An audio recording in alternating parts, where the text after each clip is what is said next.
What does it feel like to volunteer for war? Not as a young single soldier, but as a 39-year-old husband and father of three. In 2003, Major Robert Elliott made that choice. In this interview, we discuss his decision to leave home, the emotional cost on his family, and the reality he faced in Iraq. In his book, Citizen Soldier, From the Land of Lincoln to Iraq, tells the story, but this conversation reveals the heart behind it.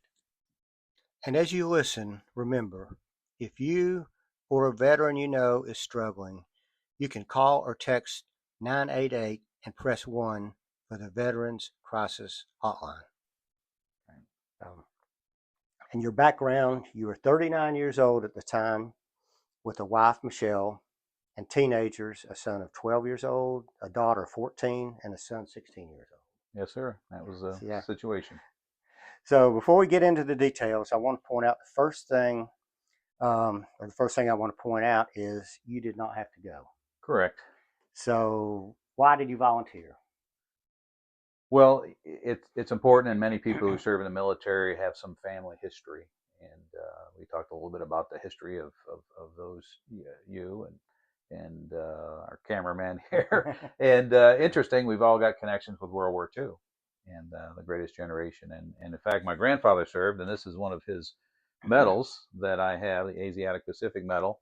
And it causes you to reflect about what those before you have done, looking at the big picture and the whys. And regardless of if somebody's drafted, if they volunteer, at the end of the day, they're choosing to do something bigger than themselves. And when we stop doing that, then we're going down the wrong path. So it was an opportunity to serve. Again, we'd been I remember 9/11 like so many.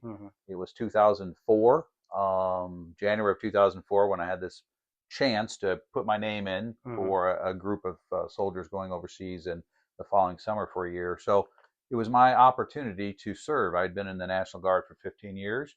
Many had served before me and in different places after 9/11 in particular. And my units just weren't on that rotation yet. And so I figured my time is ticking away. I only got so many more years I'll be in the National Guard. So it was an opportunity that presented itself that I thought it wasn't a guarantee, but it could be a guarantee that I put I submit my name for consideration. But I didn't want to do that unless I was certain if they said yes, then I was committed. So it was a big decision. Yeah. Well, how did you tell your family you wanted to go?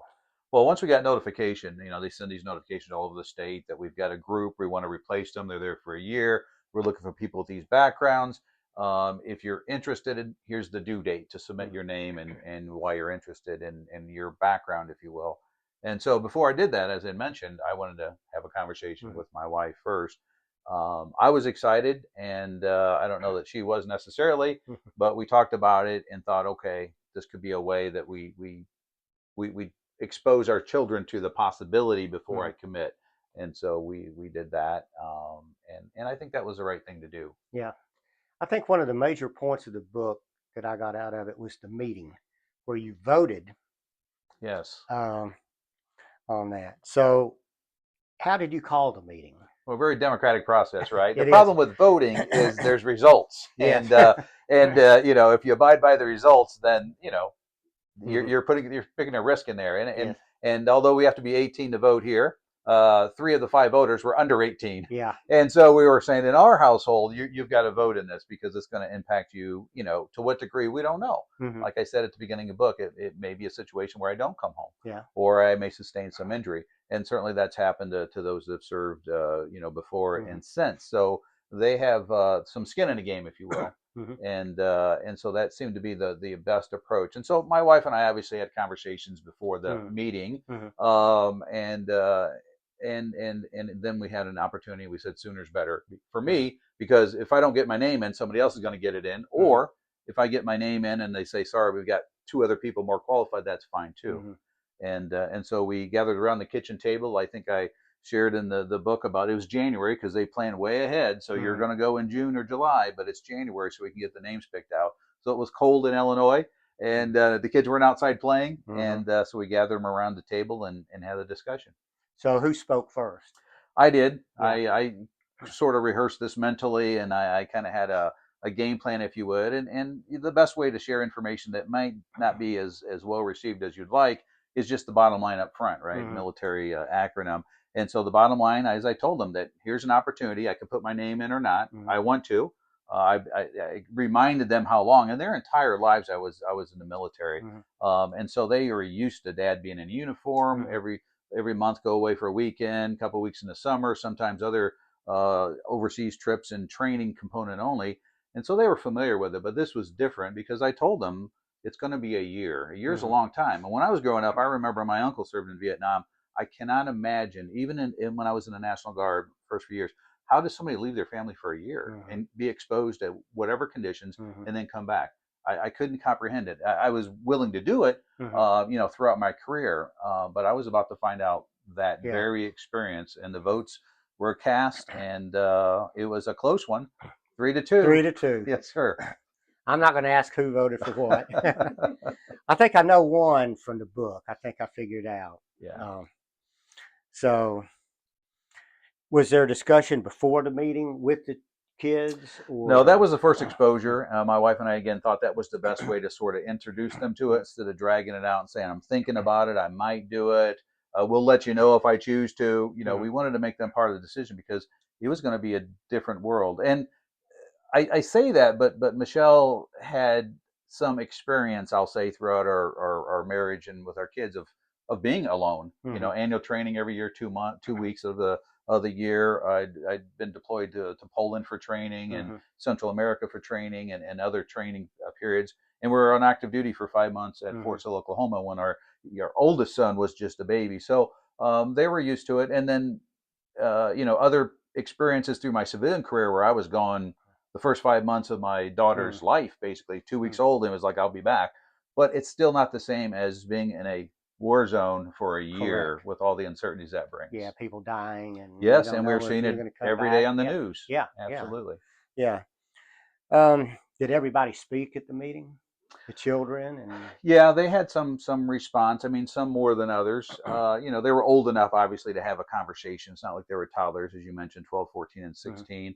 I think it was a shock, a surprise, because, like I said, they'd experienced it before, but it was always Mhm. short term, I'll say. Yeah. And so, yeah, there was some conversation, but there wasn't any emotional outburst or any crying or any yelling or screaming. They were pretty mature about it, actually. Good. Good. Yeah. Good. What were the pros and cons that they talked about?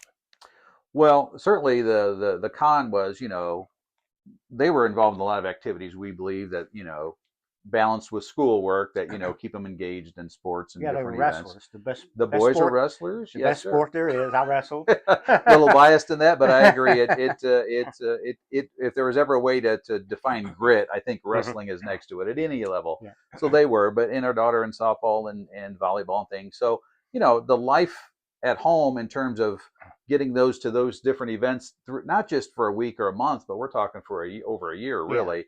I mean, their lifestyle was going to change. And Mhm. although the oldest was 16 and was getting his license, that was not something that we're used to having another driver. But Mhm. timing was good because he ended up driving his brother and sister around to some of these events. So that was different. And again, birthdays, Mhm. are going to be Yeah. different. Dad's not going to be there. Mhm. Events, sporting events where all the other moms and dads are there. Dad's Mhm. not going to be there. Mhm. So it was a life change. And plus, the unit in that town we lived in wasn't deployed. Now 6 months later, they ended up being deployed, but I was in a different unit at that time.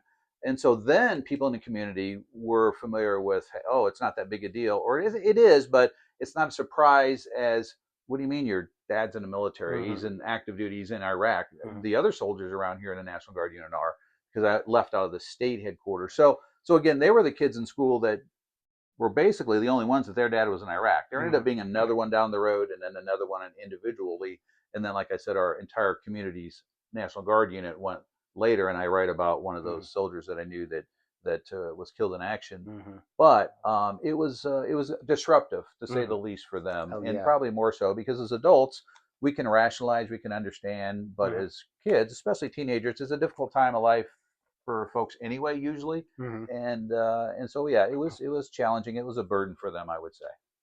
A year for a 16-year-old is a lot different from a guy 70-year-old like me. Absolutely, So yeah, absolutely, yes. yeah. Were there any hard feelings after the meeting?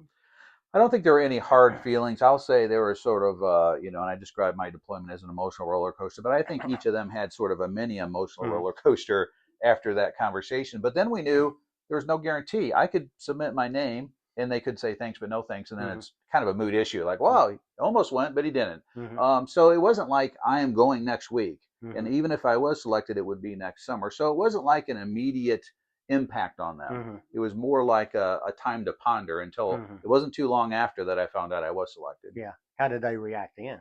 Well, it was kind of the reality, but again, it's like, okay, well, now we know it's February, March, and you're leaving, end of June, so we have some time Mm-hmm. to, keep the normal up. Mm-hmm. And I think they looked at things like it was maybe a little bit more important, Mm-hmm. as we were doing family events because we knew, it's 3 or 4 months is a long time even for a teenager, but Yeah. they knew eventually it would get there and I would be Yeah. essentially shipping out. Yeah. Yeah. Yeah. Now, when you left for Iraq, what were your feelings? Yeah, well, the first thing is we obviously trained within state. So for our National Guard weekends, we were from all over the state, from Chicago to Springfield to the rural areas. The 11 of us had different skill sets, so we had to come together on our drill weekends for training and preparation and medical stuff. And so we did that. So I was doing more of that type Mm-hmm. thing short term throughout those few months leading up to it. And then later we did a week up at a local training area, and then later we did when we actually left to Fort Bliss, Texas for training with all the other groups at that time frame that were Mm-hmm. going overseas.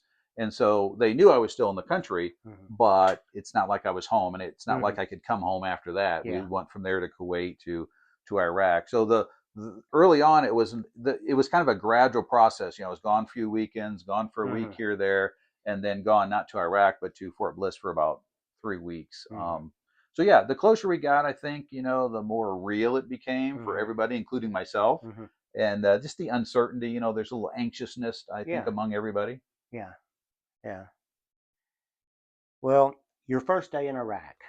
Can you tell us about it? What was it like? The emotion, the heat. Yeah, we had a few days in Kuwait Mm-hmm. because it's required every unit that goes through, every soldier, every civilian contractor has to go through the convoy training, Mm-hmm. and no matter what you had before you left, it got certified and everything. You had to go through that final phase before you sort of cross the Mm-hmm. border, right?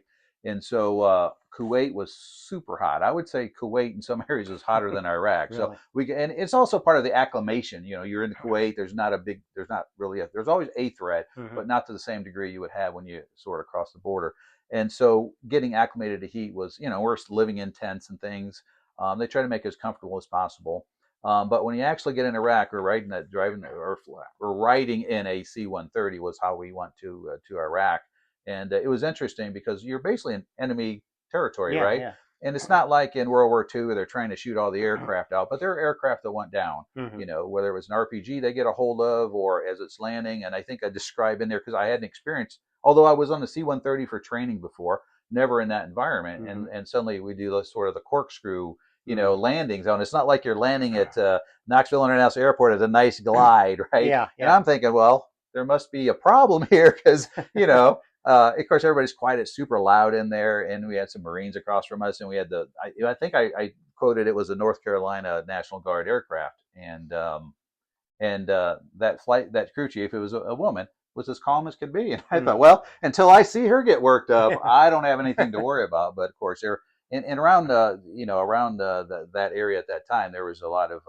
even small arms fires. You get close to the ground, and and then when they opened the back door, and you just have this rush of hot air, like Mm-hmm. it's only 120 degrees and it's a dry heat, but it's like an oven is a dry heat, right? And so that was my exposure. And we're getting there in like I think we left on July 4th, and it's interesting because this is the new normal. It's not Mm-hmm. like this is a heat wave. This is Mm-hmm. July. This Yeah. is really really hot, but it's going to stay hot for a Yes. while. And Mm-hmm. so when it gets down to 92, in the fall, you're going to feel pretty good. But right now, it's hot, and you got obviously drink water. So that was a very memorable experience, I'll say. 92 never feels warm. I mean, it's No. hot. Yes, yes. So now you talked about your living containers.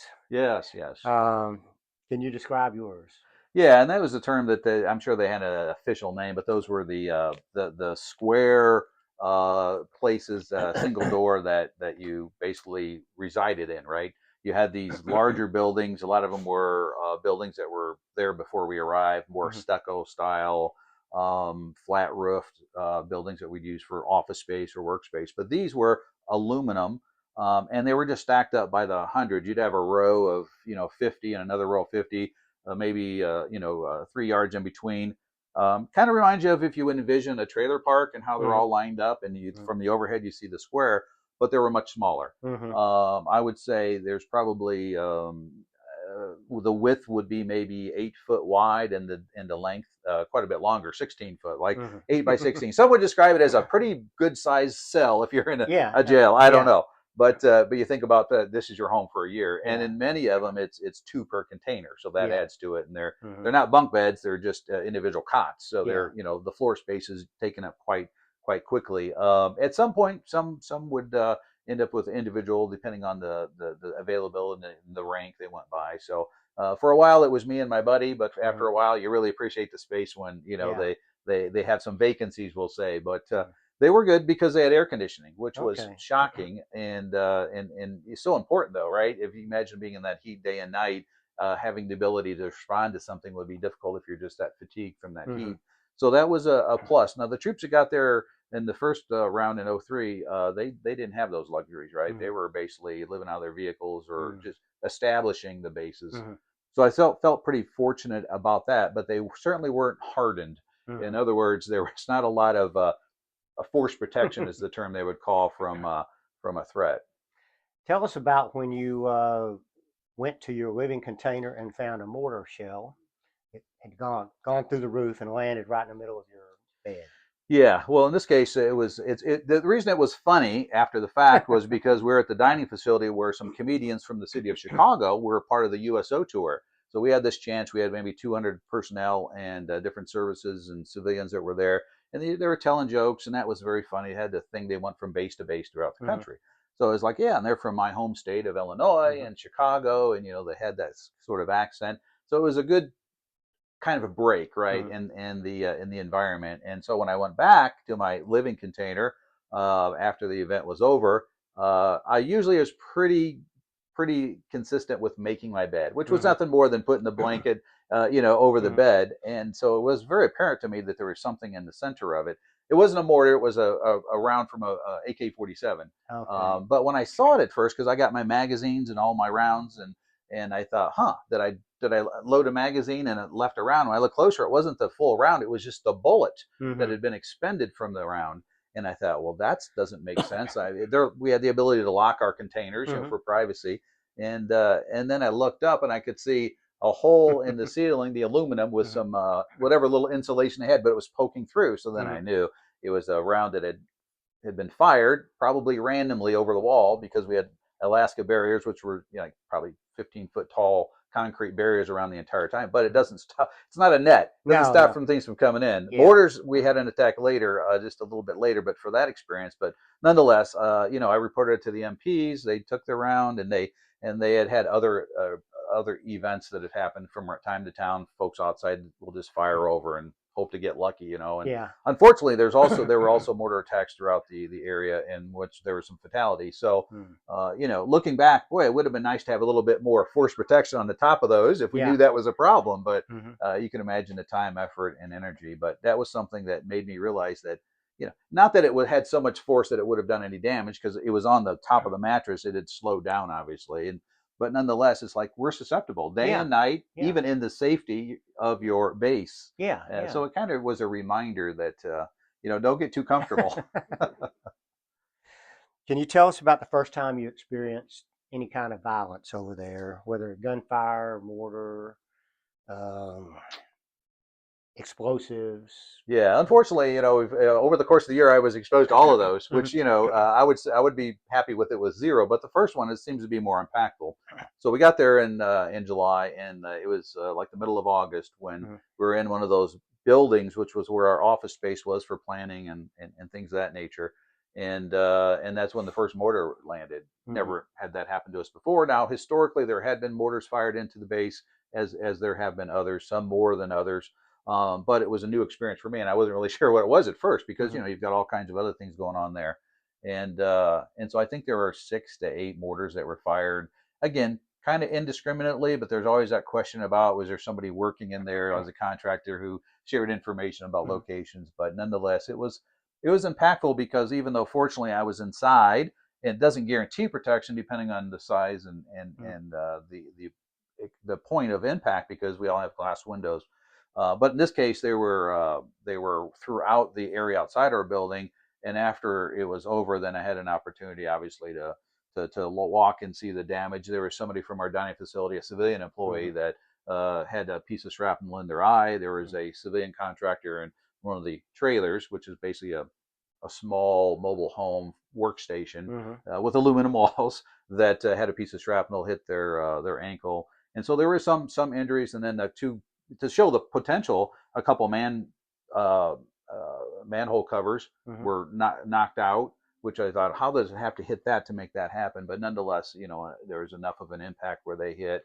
So, and there were some electrical wires that were damaged. So there was some damage and some minor injuries. But again, it's a reminder that at any given moment, it's just a luck.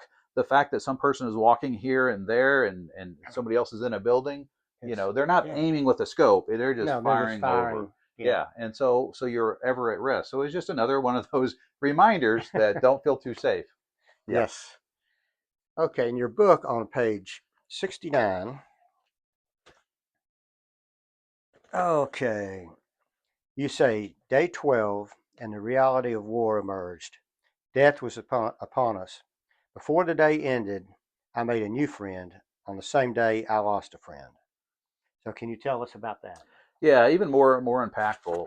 It's one thing to have the mortars come in and people get injured, minor injuries, or this bullet come through, and you realize it. But on this day in particular, it was August 13th, and it was a Marine Corps captain, and I was responsible for detainee operations throughout the basically the division, which is a large portion of the country, and in terms of reporting and transporting things of that nature. Well, the 11th Marine Expeditionary Unit, they were part of that area of operations. They were in Najaf at Forward Operation Base Duke, which is not too far from where our base was. And they had a detainee officer for that Marine Corps unit. And he was going to come and talk to me because I was coordinating with all the units, Special Forces, Marines, the Polish, other nationalities, Ukrainians, to make sure we're on the same page. They know the policy, they know the procedure, they know the training, all those types of training administrative things. So since they had just gotten established, he flew a group of Marines over to do some coordination with our division headquarters, which included the Polish. And so it was just basically an administrative event, right? They came over, but when he landed, and it's a photo of him as well at the top. And when he landed, I introduced myself. I was waiting for them to arrive, and I welcomed them, and he was happy and jolly, and it's like a helicopter pilot with a Marine Corps helicopter. It's like I'm going to help them, and they're going to help me, and we're going to make sure we get these detainee operations coordinated so we can account for everybody, and everybody's on the same page. It was a very short meeting, and when we were done, of course, he was maintaining his helicopter, probably grabbing something to eat. They loaded up and he took off. And I thought, okay, well, we got that off the list, right? The list of things to do for the day. Well, later that evening, we got an intelligence report that he had died of a non-hostile gunfire, a gunshot wound. And so it's just like, it wasn't like he was going to go into a battle. It wasn't like he was going to go with an attack helicopter and take out these insurgents. It's like he went from there to here, from here to there.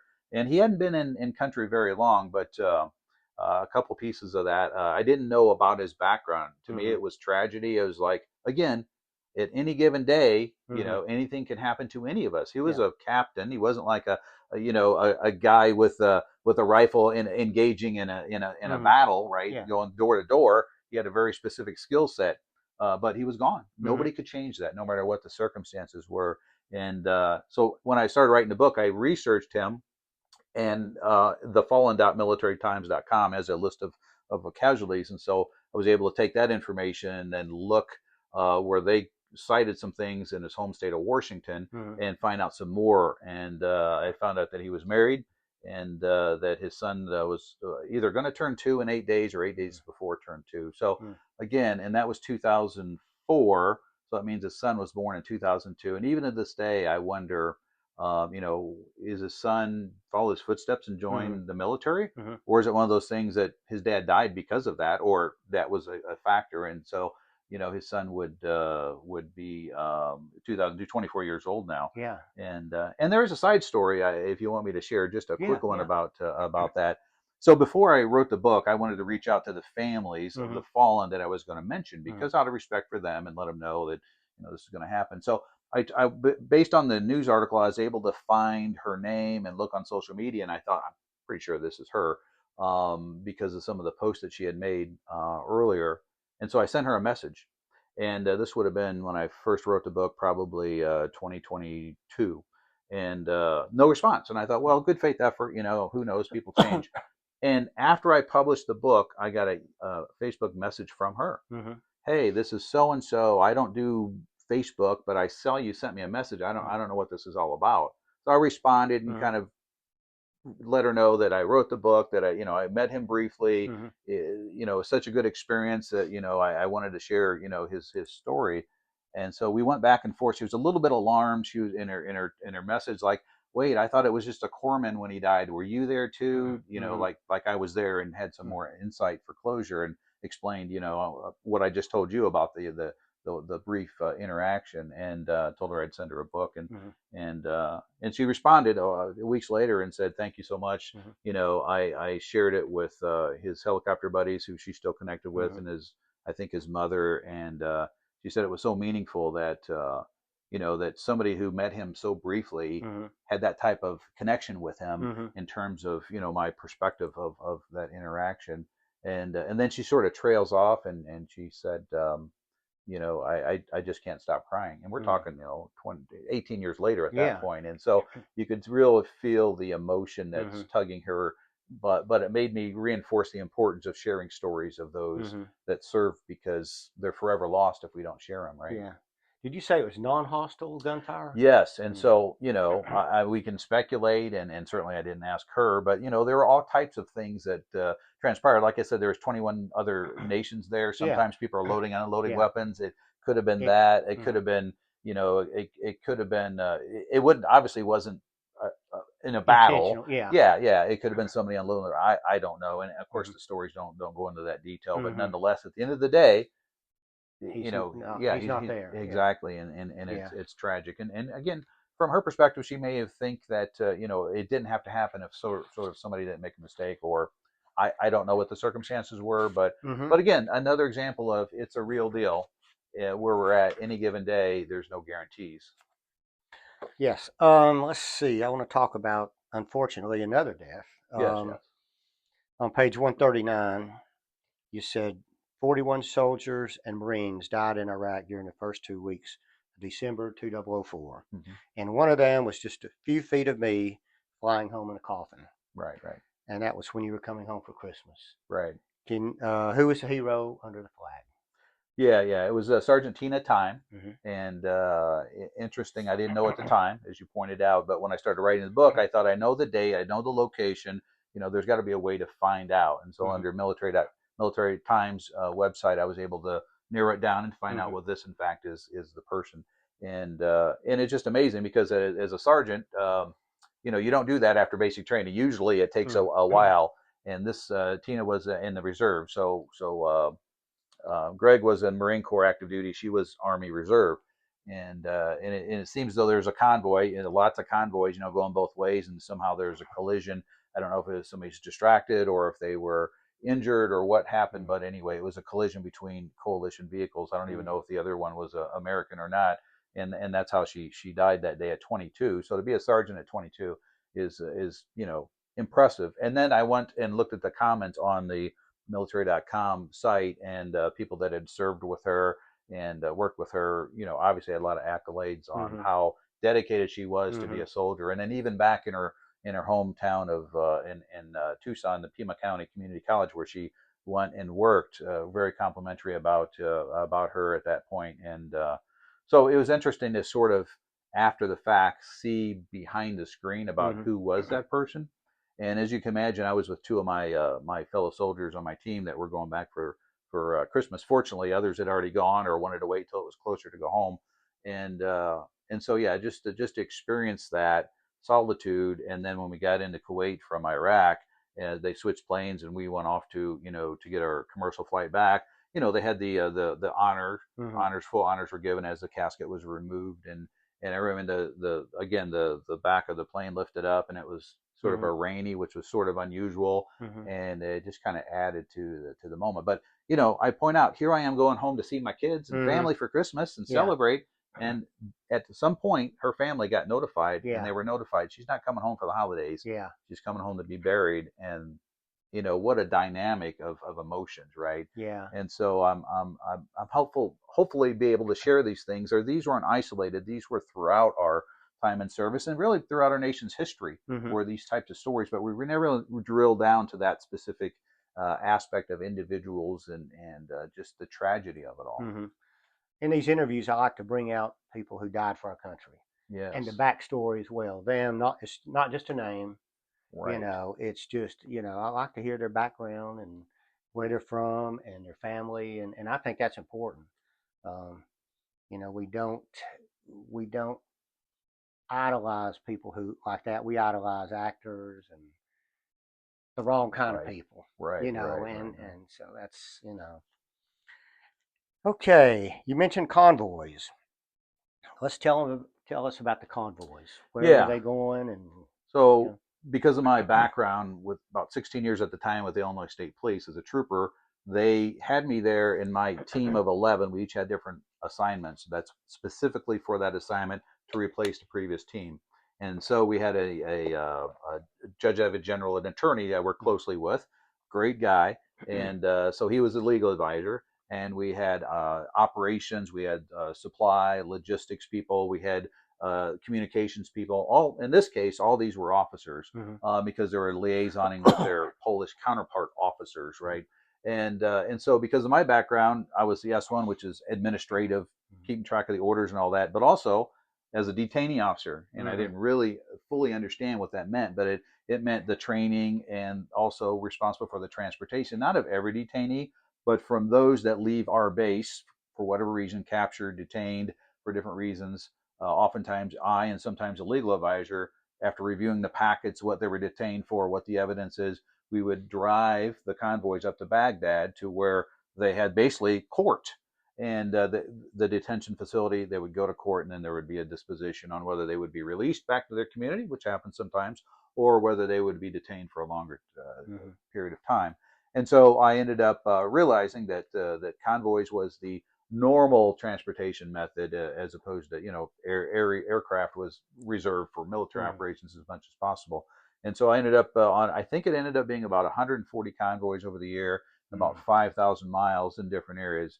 And we may talk about it later, but some of the convoys too were related to Yeah. election efforts, and then some were more logistical too. Mm-hmm. But by and large, they were the detainee related ones up to Yeah. Abu Ghraib. How long did it take to get there, going and coming to the Yeah, so prison? our division headquarters was in the ancient grounds of Babylon, Mm-hmm. which is interesting in and of That would be itself, fun to right? I see. mean, Yeah. they think about how many times it's mentioned in the Old Testament Mm-hmm. and the history there. Um, so we were based there, and we had to go to, I'll say, what we would see as a county road for 5 or 6 miles. Everything's in kilometers there, Mm-hmm. but to translate it, and then we would get on Main Supply Route Tampa, MSR Tampa. So anybody that served in Iraq knows it's basically the big interstate from Kuwait up to Baghdad. Mm-hmm. And so it would take us probably, again, military vehicles, you're not going 75, Yeah. Yeah.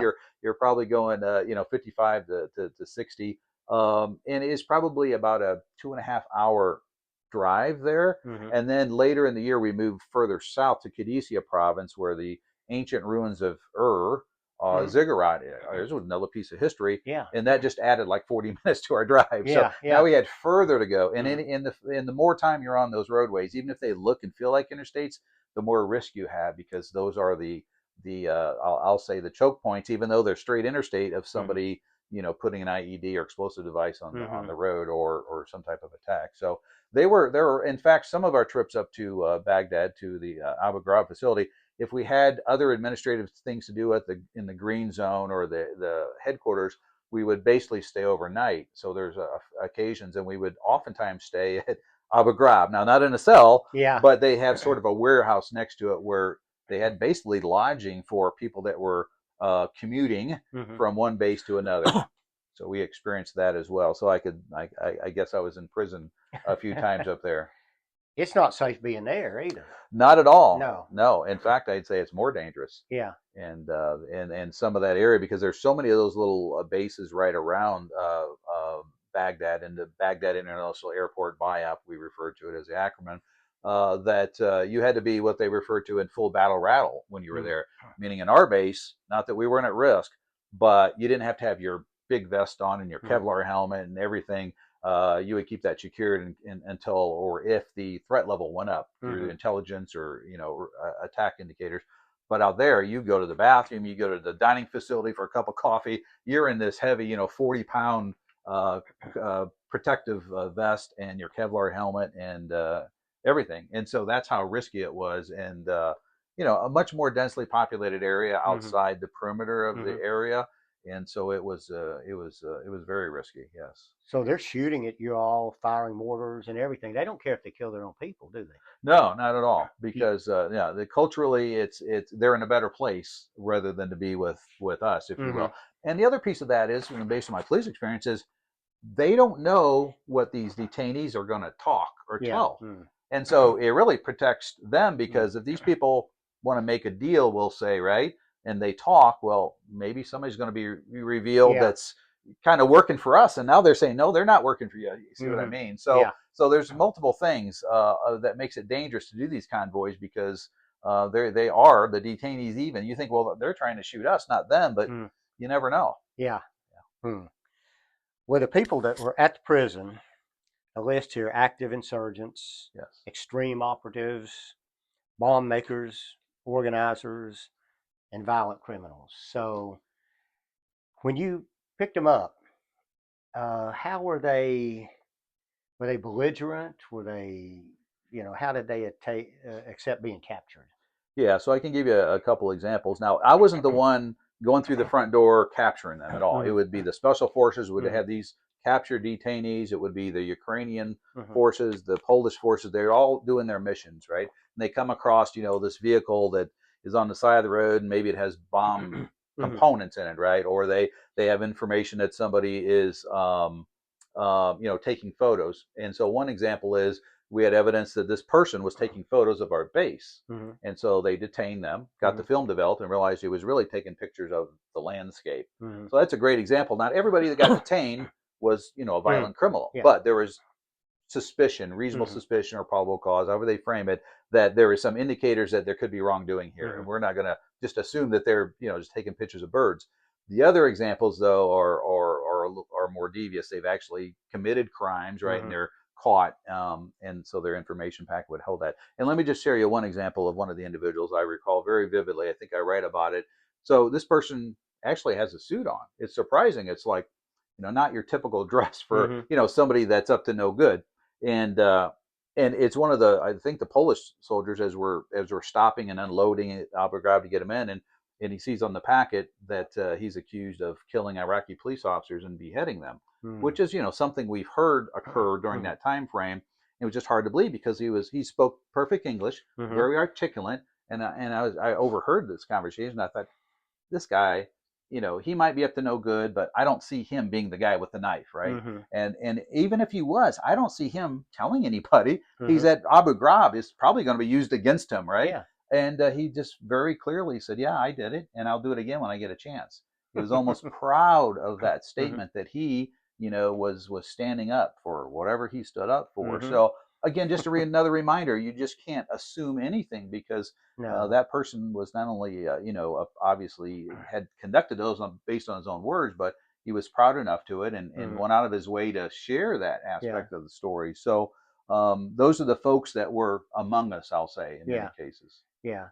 The from the people you talked to, or the people that went in, were they kind of cooperative or belligerent, or did they fight a lot trying to get away and or not get captured? And Yeah, we didn't have a lot of interaction with the, I'll say the, you know, what they call the guys that are going in door to door and those Mhm. types of things. We were more of a collection Mhm. station, so you know they would get them dropped off, and we had a medical aid station. There's examples where I would have to go to the medical aid station because we'd have these people with shrapnel wounds or whatnot, and couldn't communicate, so our translator would try Mhm. to find out who are they, Mhm.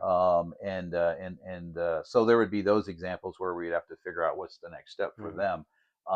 But for the most part, the ones that were in the vehicles going to Abu Ghraib, they're in no position to resist at that point, Yeah. Yeah. obviously, and so they sort of knew, you know, they were alive, Mhm. they were getting water, they were getting food, Mhm. and at the detention facilities where I would inspect for, again, mostly Ukrainians and Polish, to make sure that they had copies of the Quran, that they had water, that they Mhm. had a clean facilities as part of the higher level reviews. You know, there were a couple instances where a couple of our coalition partners weren't as concerned about the well-being. Now, Mhm. I didn't witness any you know, acts of illegal acts or anything of that nature, but you know, they, for example, air conditioning, Mhm. if the air conditioning wasn't working for a while, one nation might say, well, they tried to kill us. We don't Mhm. have air conditioning Mhm. on some of the more outlying Mhm. areas. And so there was, you know, a little animosity in that we're going above and beyond to care for them where they Mhm. just tried to kill our buddy. Yeah. You can kind of see that logic a little bit.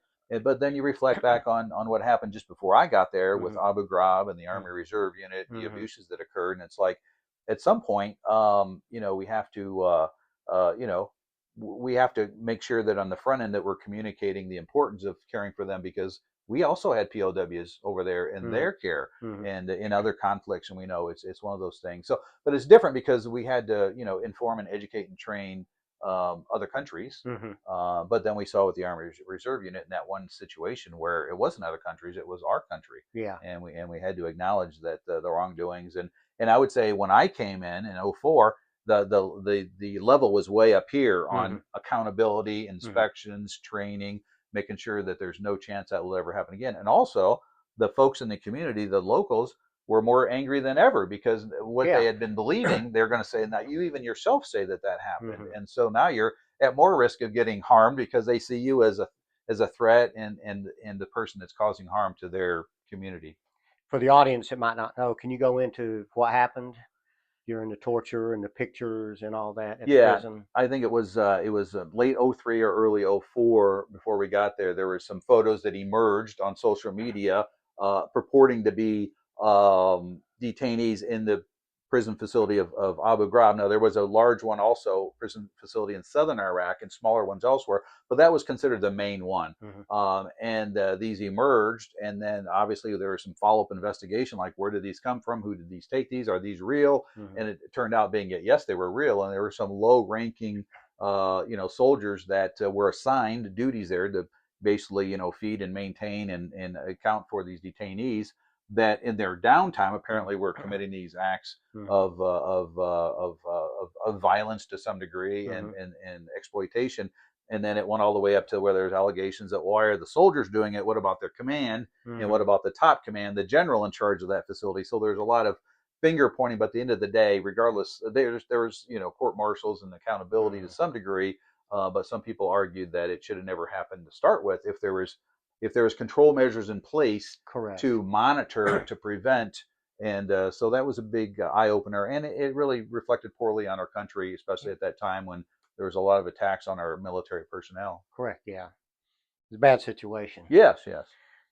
Tell us about the Iraqi election and election security. Yeah. So after I got back from Christmas, we're really getting into the election phase of Mhm. the national elections, first time and maybe ever. But there was a lot of effort to make sure that the Iraqi people could rule themselves through Mhm. fair elections. And so not only the detainee convoys, but now we were going out to local polling places and warehouses to make sure that they had everything in order for the election that was coming up, which Mhm. I think was January 30th. And so we had a lot of convoys taking uh, uh, generators, for example, so there'd be Mhm. power at these facilities, blankets, the handheld scanners for Mhm. safety for people coming in and out of the Mhm. polling places.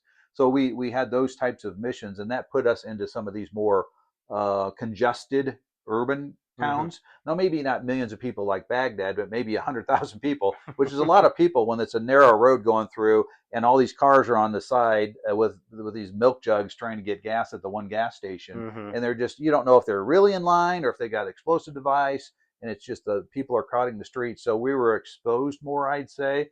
There's one incident that I outlined that was, kind of sketchy. There was no rounds fired, but it really the stress level was up there Mm-hmm. where we knew that the threat was there, and not everybody wanted fair elections or Correct. elections at all. Mm-hmm. One of the things I think is interesting, I'll just pull this out real quick.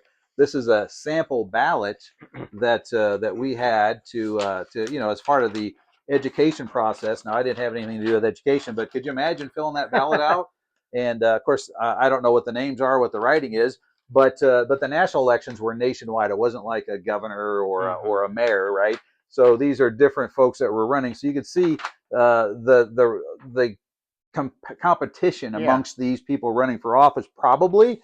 And what was interesting in there is, and we did the extra convoys and we did the support, and the elections went off. Although on the day of the elections, I think they one account in the Stars and Stripes magazine that we get over there was there a 200 to 300 attacks on the day of the Mm. election. So there was resistance to it. There was Yeah. concern that that whoever their sect person wasn't going to get elected and somebody Mm-hmm. else would have power.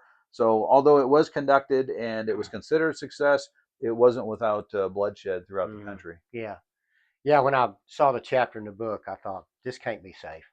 Yeah, yeah. It's interesting because I don't know how many people realize it, but for voter ID, basically, if you live there as a resident, you could vote, but they would have you put your finger in the blue ink that Mm-hmm. would eventually wear off, but you couldn't scrub it off Yeah. that day or the day after, or maybe the week after. So it was a relatively high turnout, but then you Mm-hmm. wonder, is it because people in the villages said you better go vote for so Mm-hmm. it didn't show what color ink for who they voted for, but it Yeah. showed they They voted, so they voted. Yeah. actually complied with Mm-hmm. the pressures of the locals and got their vote in. So it was high voting, and it's questionable to this date about the impact that had, good, bad, or indifferent, but it was Mm-hmm. historic. Yeah. Yeah. So let's talk about your homecoming. Sure, sure. What time of year? It was it was from July 4th to July 4th. We had trained Hmm. in June, so we're coming back, and we're at Fort Bliss for maybe 3 or 4 days. So it was probably the third week in July, Mm-hmm. second or third week in July. We got home to the summer heat, but this heat's different in the Midwest. It's humid. It's not like Iraq, that dry heat, right? uh, so, what were your thoughts when you were leaving Iraq? Yeah, well, it's interesting because it's sort of you have the countdown. I had 12 boxes Mm-hmm. every at the start of October 1st. I would count October done, Mm-hmm. right, and November 1st, November done. And so you have this index card, or I did. It was just my way at a glance, right? I knew I was getting close. We knew the transition. The other team was there to replace us. We trained them up, and then we started, with the departure. And it was a little bit disbelief, even though how can you disbelieve it? You know it's going to happen. Yeah. Your replacements are here, but a little anxiousness, and one of the things that I did, I didn't realize this till I stumbled through some of my notes. This is the actual journal that I kept Mm-hmm.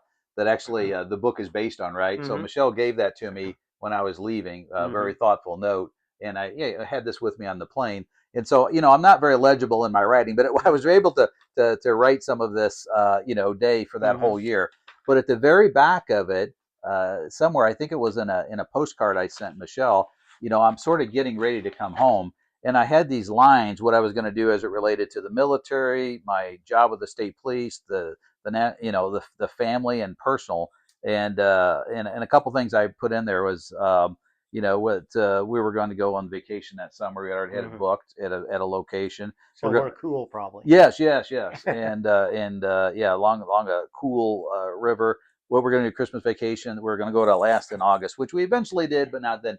So Yeah. I had this mind thing, and it was very, I'd say, good for my morale. Right, Mm-hmm. I have this thing of not I'm here now, but when I in the upcoming months and year, Mm-hmm. we're gonna do these other things, and so that was helpful. But when we actually the plane landed, I can remember getting at Fort Bliss. It felt so good. I was on U.S. Mm-hmm. soil, right? I was safe. It really was real, right? And then when we flew into Chicago, and then I went to the Quad City Airport, that was the first time I wasn't with any of my team members because Mhm. many of us flew to everybody to Fort Bliss, some to Chicago, some other places. But when I landed and there I was, and Michelle was waiting for me, and Mhm. I still remember the hallway at the terminal there. That was the real deal. Yeah. And so yeah, and I go on to say why is this important? This experience with all the risk associated, and maybe I'm jumping ahead a little bit, but it's because absent those downward areas of the roller coaster, Mhm. you can never have the top of the roller coaster, right? Correct. And Mhm. coming home would probably be the very The top of that top. roller Yeah. coaster. Yeah. Yeah. Right before you left, were you more worried about getting killed or injured? Just, I got 2 days left, and what if I got killed on the last day? Yeah, I mean that comes to mind because you Yeah. only have so many days left, but yet you have another convoy schedule, and those are really the higher risk Yeah. operations. In the base itself is relatively safe, but every one of those, and even the air transportation, we had some air transportation because helicopters did go down. I mean, Mhm. some of those helicopters are from other countries, and they might have a different maintenance plan or Mhm. things happen, and it's not just being shot down, but it could be Yeah. some mechanical failure that happened from time to time. So even those were risky, and so yeah, you think about that, Yeah. and but then when your replacements come, that's a good feeling Yeah. because you think I was a replacement once Yeah. almost a year ago, and they're excited because they just like us, they want to be there and make a difference, and they've been training for this. But yeah, but when you finally take that last flight, it's a unique experience. Yeah.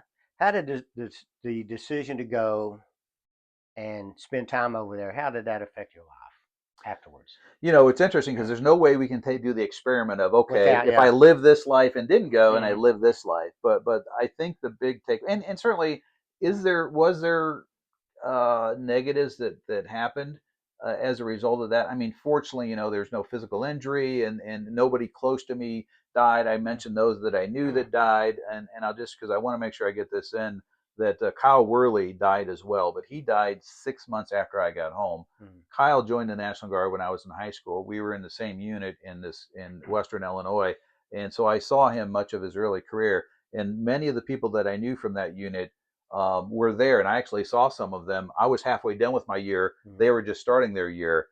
Any rate, so I'm back home, and we realized that there was an IED, his vehicle, and he Mhm. died, married with a young child.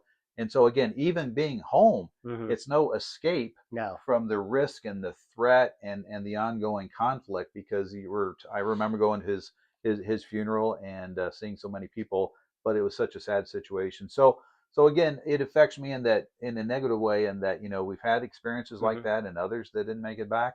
But on the positive side, it's like I wouldn't have the appreciation for things that I do had it not been for having those Mhm. challenges. And getting back to my grandfather, I'm sure he had challenges in World War II. My Mhm. uncle in Vietnam, people Mhm. that we know. Mhm. Technology advances, but at the end of the day, tragedy will prevail in these conflicts. And Mhm. so I feel like I appreciate life more, Mhm. but I also feel like um, I would prefer that we are so strong that we don't have to send anybody in harm's way. Mhm. And I didn't. I write about it in the book, and we didn't mention it. By my youngest son, who was 12, when we Mhm. had that conversation around the table, 12 years later, where would he be? He would be in Afghanistan and Really? Syria Yeah. in combat. And so, he did fine. He served his country much more capable than me, Army Ranger. But my point is, what if he wouldn't have made it through? Mhm. How Yeah. would that have made me feel? As maybe planting the seed that this military service thing is okay. Now, I think he's better off as it, but he's lost friends too over Mhm. the years, and so we have to have that balance of the best wars are those that don't happen, Mhm. but if they do happen, we have to be the best prepared so they don't extend, which we Yeah. saw after 9/11, the extension in Vietnam and Mhm. even Korea. We is my personal. So I have a different outlook Mhm. on things, perhaps as a result of that. But I ended up serving to finish my 20 years, so another 3 years till 2008, Mhm. and so proud to have served. Glad I Mhm. served, and glad I had the opportunity to go. If I had a chance to do it again, I think I would do it again, Mhm. knowing what I know now. Mhm. But again, there's no guarantees and Yeah. and Yeah. a lot of uncertainty. When your son was over there, were you more afraid? Were you more scared of him being over there, or when you were over there? Me? Yeah, Oh, I was more afraid of him. yeah, that's what I Yeah, I thought. mean, even when we had the IED incidents, and I had to call in a medevac helicopter for my buddy, and all those Hmm. experiences, which were probably the worst. At the end of the day, you feel like you're in control. Yeah. I'm in this vehicle. I'm going to turn right. I'm going to do this. I'm going to go in this building. But when family members over there, Yeah. you're just hoping you don't have a knock on the door, Hmm. or that he says, "Hey, I'm okay. I'm in the hospital." And fortunately, he never was exposed to a Hmm. personal injury to that level, but it could have been. Yeah, yeah. Yeah. I know when I wrestled first. When my brothers wrestled, I was more nervous when they wrestled. Yes, I was because thinking, you weren't oh, out there. yeah, I wasn't out Same there. concept. Yeah. Yes, absolutely. So what about your faith during this Yeah, they say there's in combat, people find faith if they didn't have it before, right? time? There's no atheist in a foxhole, and I certainly can see that. And I was very diligent, because from early on in these experiences over there, Sundays were usually days that we didn't have convoys. Hmm. So we usually had an opportunity to go to church, Hmm. which we had in every base, and I found that was a very regular experience for me. Hmm. And in the Bible, that our pastor from the church, that we spent a lot of time in, gave me a Bible, New Testament, to take Hmm. with me, and so I would get in the habit of, every time I was able to go to a service, I would Hmm. put the date in Iraq Hmm. and who the chaplain was, because we had Okay. several throughout that Hmm. year. Marine Corps chaplain and Navy chaplain. I remember, got their names all written down, Hmm. and I kind of looked at those messages for that service, and think about, how does that affect me now. Hmm. It always seemed to have some type of Yeah. direct effect, to Hmm. think about. So I would say it was even more meaningful. Not that it should be less meaningful other times, but we're in those situations, and you really have to reckon with the life or death question, Hmm. because you could be in the church service, and that's the Yeah. last place you're at before Yeah. the mortars come in, and Hmm. or something worse. And so, yeah, I think it was strengthened then, and I think for most people it is. Hmm. And you look at the world differently, because the value of life that I saw from the locals there was very dismissive. Hmm. I mean, the fact that the children would run behind the convoys asking for water. Hmm. It's like, I can almost understand if they're asking for candy. Kids do Yeah. that, but for a little 8-year-old to be saying they want Water. water Yeah. is a sad situation. And then just the smell of the raw sewage in the little Hmm. towns and things, is like, that's the environment that those kids are living in, and so it makes you, both your faith, I think, and also Hmm. your appreciation for what we have in the U.S. Hmm. compared to other parts of the world. It's a cause for reflection. It does. Is there anything else you want to talk about before we No, no, I anything feel we've like I've missed? highlighted a lot of parts of the book, and I appreciate you Yeah. sharing, allowing me to share with you. Yeah. Yeah. Yeah. One thing I didn't notice until a couple days ago, the QR codes in the book. Yes. They're good. It's the film and all. So Yeah, I had a digital I camera from the PX, and yeah, I had the little memory card, and I yeah, downloaded the CDs, and I thought, why not share it with a reader? yeah. It's not So nothing violent, but what's it like to be in a helicopter over the yeah, desert, a Humvee to Baghdad, right? yeah. And the most impactful is the last one, which is the longest, which is a message back to my wife and kids, Okay, yeah. from inside the living container, at Okay, the end of a duty day, and I never intended on sharing it, but it's yeah. like, why not look behind the curtain, Hmm. if you will, of a soldier's experience Yeah, there? yeah.